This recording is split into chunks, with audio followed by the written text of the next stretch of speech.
প্রধানমন্ত্রীর বড় বড় উন্নয়ন প্রকল্প বাস্তবায়ন করে পাবনা জেলার সার্বিক উন্নয়ন করা হবে। পাবনা জেলা পরিষদের নবনিযুক্ত প্রশাসক জহুরুল ইসলাম।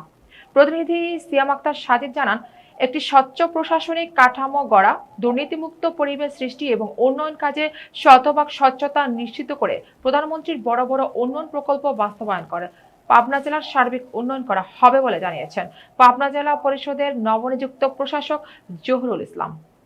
গতকাল বিকেলে বিএনপির কেন্দ্রীয় নেতা ও সাবেক সংসদ সদস্য বীর মুক্তিযোদ্ধা সিরাজুল ইসলাম সর্দারের পক্ষ থেকে ঈশ্বরদী উপজেলা বিএনপির নেতৃবৃন্দ, পাবনা জেলা অটো রাইস মিল মালিক সমিতি, পাবনা জেলা ট্রাক ও লরি মালিক সমিতি, চর শাহপুর, দিয়ার শাহপুর, আশরাফুল উলুম ও কওমি মাদ্রাসা পরিচালনা কমিটির নেতৃবৃন্দের পক্ষ থেকে দেওয়া ফুলেল শুভেচ্ছা সংবর্ধনা প্রদানকালে তিনি এসব কথা বলেন। এ সময় সাবেক সংসদ সদস্য বীর মুক্তিযোদ্ধা সিরাজুল ইসলাম সর্দার, ঈশ্বরদী উপজেলা বিএনপির সভাপতি আবু তালেব ফকির, উপজেলা বিএনপির সাবেক সাংগঠনিক সম্পাদক হুমায়ুন কবির দুলাল, সলিমপুর ইউনিয়ন বিএনপির সভাপতি ফজলুর রহমান, বিএনপি নেতা সাইদুল ইসলাম,